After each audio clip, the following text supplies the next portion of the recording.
உங்கள் வீட்டில் பால் இருந்தால் உடனடியாக இந்த சிம்பிளான டேஸ்டான ஸ்வீட் ரெசிபி செஞ்சிடலாம் வாங்க. இந்த பால் ரெசிபி பார்த்தீங்கன்னா செம்ம டேஸ்ட்டாக இருக்கும். இது பெரிய பெரிய பேக்கரி ஸ்வீட் கடையில் வைக்கக்கூடிய மில்க் ஸ்வீட் டேஸ்ட் அளவுக்கு அல்டிமேட்டான டேஸ்ட்டில் இருக்கும். ஸோ வாங்க இந்த டேஸ்டான ஸ்வீட்டை எப்படி நம்ம வீட்டில் உள்ள இன்க்ரீடியன்ஸை வச்சு ரொம்ப சிம்பிள் அண்ட் ஸ்வீட்டாக எப்படி செய்யலாம்னு பார்த்துடலாம் வாங்க. இதுக்கு முதல்ல ஸ்டவ் ஆன் பண்ணிக்கோங்க. ஆன் பண்ணிவிட்டு அடிக்கணமான பாத்திரம் வச்சுட்டு ஒரு 1 லிட்டர் பால் மட்டும் காய்ச்சிக்கோங்க. ஒரு 1/2 லிட்டர் பால் வந்து 25 rupees தான். 1 லிட்டர் பால் வாங்கினீங்கன்னா 50 ரூபாய் செலவு தாங்க ஆகும். இந்த 50 ரூபாய் பால் பாக்கெட்டை வந்து நீங்கள் அப்படியே வந்து இதில் வந்து நம்ம உடச்சி ஊற்றிக்கலாம். ஊற்றிட்டு நல்லா வந்து திக்னஸாக நம்ம எப்படி வந்து பால்கோவாக்கு மிக்ஸ் பண்ணுவோமோ அந்த மாதிரி மிக்ஸ் பண்ணி கொடுங்க. ஒரு 1/2 மணி நேரம் கண்டிப்பாக ஆகுங்க. 1/2 hourல பார்த்தீங்கன்னா இந்த பால்லாம் சுருண்டு திரண்டு வந்துடும். அந்த ஸ்டேஜில் தான் நம்ம சுகர் போடணும். சுகர் பார்த்தீங்கன்னா ஒரு 1/4 கப் அளவுக்கு சுகர் போட்டாவே போதுமானதாக இருக்கும். ஸோ 1/4 கப்பு சுகர் போட்டு சக்கரை, வெள்ளை சக்கரை போடலாம், இல்லை நாட்டு சக்கரை போடலாம். உங்கள்கிட்ட எந்த சக்கரை இருக்கோ நீங்கள் தாராளமாக அதை சேர்த்துக்கலாம். நான் வந்து இன்றைக்கி வெள்ளை சக்கரை தான் சேர்த்துருக்கேன். இதில் வந்து நான் கொக்கோ பவுடரும் 10 ரூபா பால் பாக்கெட்டும் ரெண்டும் கலந்து பார்த்தீங்கன்னா ஒரு 1/4 கப்பு அளவுக்கு சேர்த்துருக்கிறேன். இது வந்து சாக்லேட் தயாரிக்கக்கூடிய வச்சிருந்த பவுடர். ஸோ அதை தான் நான் ஆட் பண்ணியிருக்கேன். உங்கள்கிட்ட வந்து பால் பவுடர் இல்லாட்டியும் கொக்கோ பவுடர் மட்டும் நீங்கள் சேர்த்துக்கலாம். இப்போ இதில் கோதுமை மாவு அதே மாதிரி ஒரு 1/4 கப்பு சேர்த்துக்கோங்க. கோதுமை மாவு எல்லார் வீட்டிலையுமே இருக்கும். ஸோ அதை வந்து நல்லா சளிச்சு இதோட சேர்த்துட்டு நல்லா கிளறி விட்டுக்கோங்க.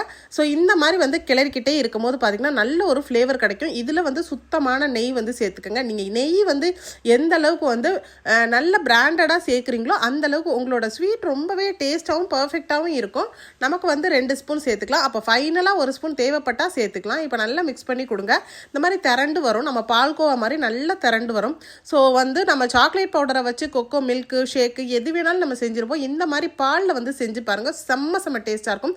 இப்போ வந்து பாதாம் பருப்பு வந்து ஒரு 6-7 பருப்பு வந்து இந்த மாதிரி மெலிசாக கட் பண்ணிக்கலாம். அதே மாதிரி முந்திரி பருப்பும் சேர்த்துக்கலாம். இதில் வந்து நம்ம ஸ்பெஷலாக சேர்க்கக்கூடிய பொருள் பேரிச்சம்பளம்.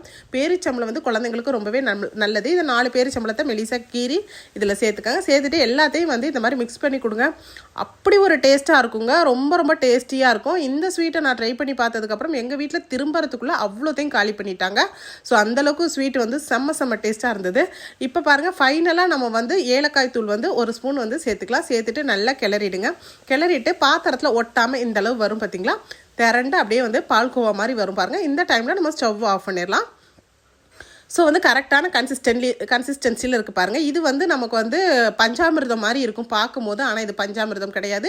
நம்ம வந்து இன்றைக்கி செய்யக்கூடியது மில்க் ஸ்வீட்டு. ஸோ அந்த அளவுக்கு இந்த டெக்ஸ்சரில் வரும்போது நீங்கள் ஸ்டவ் ஆஃப் பண்ணிவிட்டு ஒரு ட்ரேயில் வந்து நல்லா நெய் தடவிட்டு இதில் வந்து நல்லா அப்ளை பண்ணிக்கோங்க. ஸோ அப்ளை பண்ணுறது பிரச்சனை இல்லைங்க. அப்ளை பண்ணிவிட்டு நல்லா ஆற வச்சிடணும். எந்த அளவுக்கு நீங்கள் ஆற வைக்கிறீங்களோ அந்தளவுக்கு ஸ்வீட் வந்து செம்ம சூப்பராக இருக்கும். நல்லா கரெக்டான பக்குவத்தில் நமக்கு வரும். நான் பாருங்கள் நல்லா இந்த மாதிரி ஃப்ளாட்டாக தட்டிட்டு நல்லா வந்து ஒரு 2 மணி நேரம் ஆற வச்சதுக்கப்புறம் இந்த மாதிரி மோல்டில் ஃபிக்ஸ் ஆகிடும். இதை வந்து நம்ம அழகாக வந்து ஒரு பிளேட்டில் வந்து அப்படியே கவுத்து எடுத்துடலாம். கவுத்து எடுத்ததுக்கப்புறம் பாருங்கள், வா ரொம்ப சூப்பரான டேஸ்டியான பர்ஃபெக்டான ஸ்வீட் வந்து அதுவும் மில்க் ஸ்வீட் ரெடி ஆகிடுச்சு. ஆல்ரெடி நம்ம நட்ஸ் எல்லாமே இதில் சேர்த்துருக்கோம். பாதாம் பருப்பு, அதுக்கப்புறம் பார்த்தீங்கன்னா உங்கள்கிட்ட பிஸ்தா இருந்தால் கூட நீங்கள் சேர்த்துக்கோங்க. நான் வந்து பாதாம், முந்திரி, அதுக்கப்புறம் திராட்சை பழம் இதெல்லாம் சேர்த்துருக்கேன். இந்த மாதிரி கட் பண்ணி எடுத்துக்கலாம். இதில் வந்து மேலே இன்னும் அலங்கரிக்கிறதுக்காக நம்ம வந்து கொஞ்சம் பாதாம் அந்த தூள்லாம் வந்து இதில் வந்து நம்ம சேர்த்துக்கிறோம். ஸோ இதில் வந்து குங்குமப்பூவும் நான் இதில் சேர்த்துருக்கேன். அப்புறம் என்னங்க, பெரிய பெரிய பேக்கரியில் வைக்கக்கூடிய ஸ்வீட்டை நம்ம வந்து 1 லிட்டர் பாலில் வந்து செஞ்சுருக்கோம் பாருங்கள். எவ்வளோ சூப்பரான ஸ்வீட்டு. ஸோ நீங்களும் ட்ரை பண்ணி பாருங்கள். ஸோ நான் இன்றைக்கி செஞ்சு காமிச்சிருக்கேன் இந்த டிஃப்ரெண்ட்டான ஸ்வீட் ரெசிபி வீடியோ பிடிச்சிருந்தா நம்ம வீடியோக்கு மறந்துடாமல் லைக் போட்டுக்கோங்க. இந்த மாதிரி டிஃப்ரெண்ட்டான வீடியோக்கள் வேணும் நம்ம பேஜை தொடர்ந்து ஃபாலோ பண்ணிக்கோங்க. பாலை வச்சுட்டு எப்பயும் ஒரே மாதிரி ஸ்வீட் செய்கிற உங்கள் ஃப்ரெண்ட்ஸுக்கு இந்த யூஸ்ஃபுல்லான வீடியோவை நீங்கள் சேவ் பண்ணிட்டு நிறைய ஷேர் பண்ணிக்கோங்க. தேங்க்யூ. தேங்க்ஸ் ஃபார் வாட்சிங்.